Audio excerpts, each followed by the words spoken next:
누가복음 6장 27절에서 38절 말씀. 그러나 너희 듣는 자에게 내가 이르노니 너희 원수를 사랑하며 너희를 미워하는 자를 선대하며 너희를 저주하는 자를 위하여 축복하며 너희를 모욕하는 자를 위하여 기도하라. 너의 이 뺨을 치는 자에게 저 뺨도 돌려대며 내 겉옷을 빼앗는 자에게 속옷도 거절하지 말라. 내게 구하는 자에게 주며 내 것을 가져가는 자에게 다시 달라 하지 말며 남에게 대접을 받고자 하는 대로 너희도 남을 대접하라. 너희가 만일 너희를 사랑하는 자만을 사랑하면 칭찬받을 것이 무엇이냐? 죄인들도 사랑하는 자는 사랑하느니라. 너희가 만일 선대하는 자만을 선대하면 칭찬받을 것이 무엇이냐? 죄인들도 이렇게 하느니라. 너희가 받기를 바라고 사람들에게 구워주면 칭찬받을 것이 무엇이냐? 죄인들도 그만큼 받고자 하여 죄인에게 구워주느니라. 오직 너희는 원수를 사랑하고 선대하며 아무것도 바라지 말고 구워주라. 그리하면 너희 상이 클 것이요 또 지극히 높으신 이의 아들이 되리니 그는 은혜를 모르는 자와 악한 자에게도 인자하시니라. 너희 아버지의 자비로우심 같이 너희도 자비로운 자가 되라. 비판하지 말라. 그리하면 너희가 비판을 받지 않을 것이요 정죄하지 말라. 그리하면 너희가 정죄를 받지 않을 것이요 용서하라. 그리하면 너희가 용서를 받을 것이요 주라. 그리하면 너희에게 줄 것이니 곧 후이되어 누르고 흔들어 넘치도록 하여 너희에게 안겨주리라. 너희가 헤아리는 그 헤아림으로 너희도 헤아림을 도로 받을 것이니라. 아멘.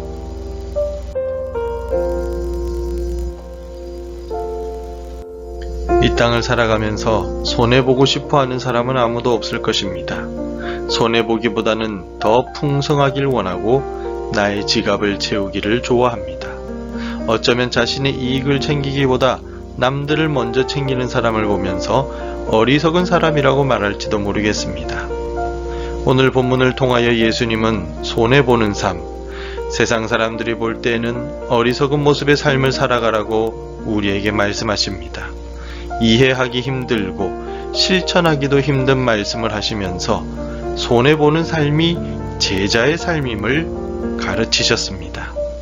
그리고 실제로 우리 예수님은 죄가 없으심에도 불구하고 고난을 받으시고 십자가에서 죽으심으로써 우리의 구원을 위해 자신의 모든 것을 내던지셨습니다.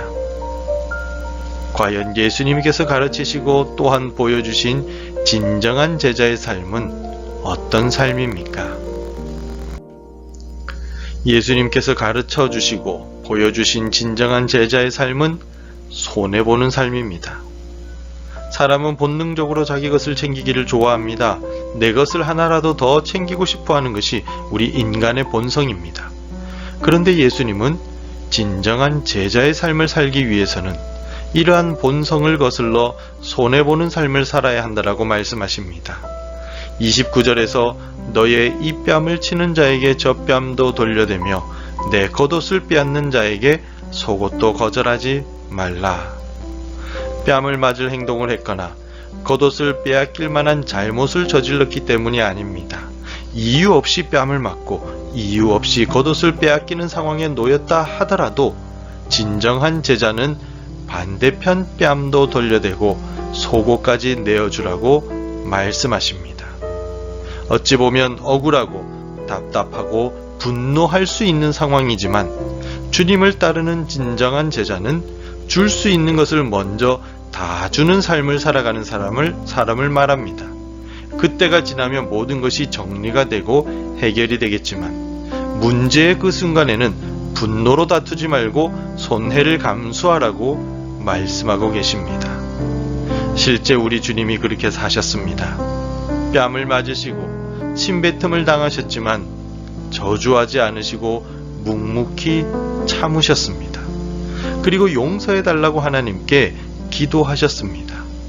주님을 따르는 우리도 오늘 하루 살아가면서 무엇인가 내 것을 챙기기보다 손해를 감수할 줄 아는 제자로 살아갈 수 있기를 바랍니다.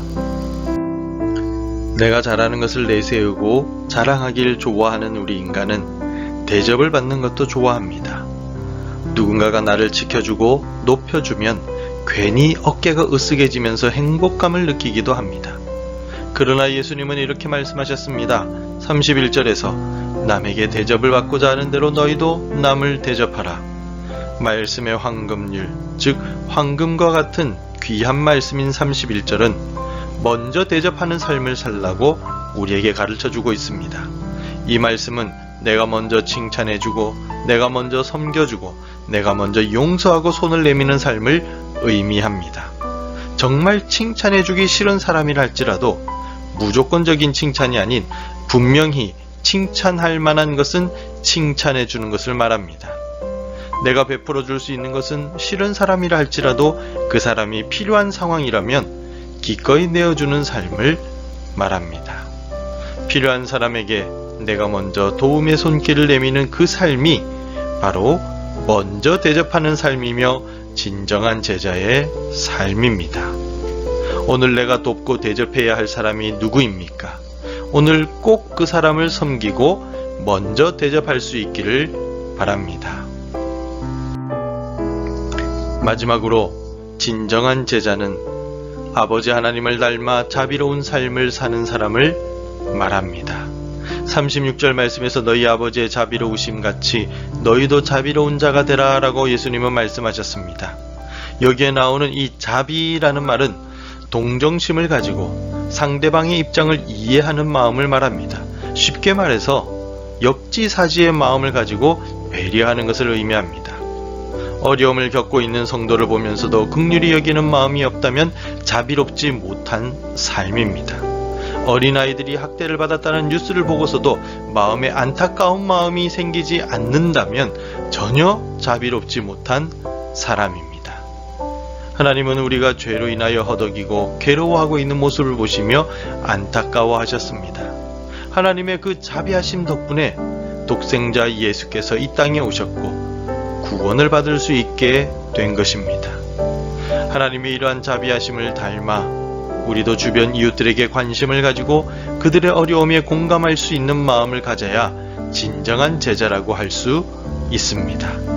오늘 하루 나만을 위해 살아가기보다 주변을 돌아보고 함께 안타까워하는 자비로움을 실천하는 삶이 되길 바랍니다. 예수님께서는 오늘 본문 말씀을 통하여 어떻게 보면 세상을 살아가는 방법을 모르는 어리숙한 삶을 말씀하십니다. 손해보는 삶, 먼저 대접하는 삶, 다른 사람을 보고 안타까워하는 삶은 어쩌면 세상을 살아가는데 피곤한 삶일 수도 있습니다. 하지만 그러한 삶이 진정한 제자의 삶이며 우리 주님이 이 땅에서 본을 보여주신 삶입니다. 오늘 하루 나도 주님 가신 길을 따라서 손해를 보고 먼저 대접하고 자비를 베푸는 삶을 살아갈 수 있기를 바랍니다. 지금 당장은 내가 손해인 것 같으나 분명히 우리 하나님께서 다 갚아주시고 후히 채워주실 것입니다. 진정한 제자의 삶을 살아감으로 하나님의 기쁨이 되시기를 바랍니다. 기도하겠습니다. 하나님 아버지, 우리도 진정한 제자가 되길 원합니다. 오늘 하루 나를 부인하고 내 십자가를 지고 주님을 따라가고자 합니다. 손해보는 삶, 먼저 대접하는 삶, 자비를 베푸는 삶을 살아가기를 원합니다. 이 결단이 무너지지 않도록 도와주시고 진정한 제자의 삶을 살아갈 수 있도록 인도하여 주옵소서. 예수님의 이름으로 간절히 기도드립니다. 아멘. 함께 기도해 주시기 바랍니다. 예수님의 뒤를 따라가는 진정한 제자의 삶을 살게 하소서. 주의를 지키며 예배에 힘쓰는 우리 가정이 되게 하소서.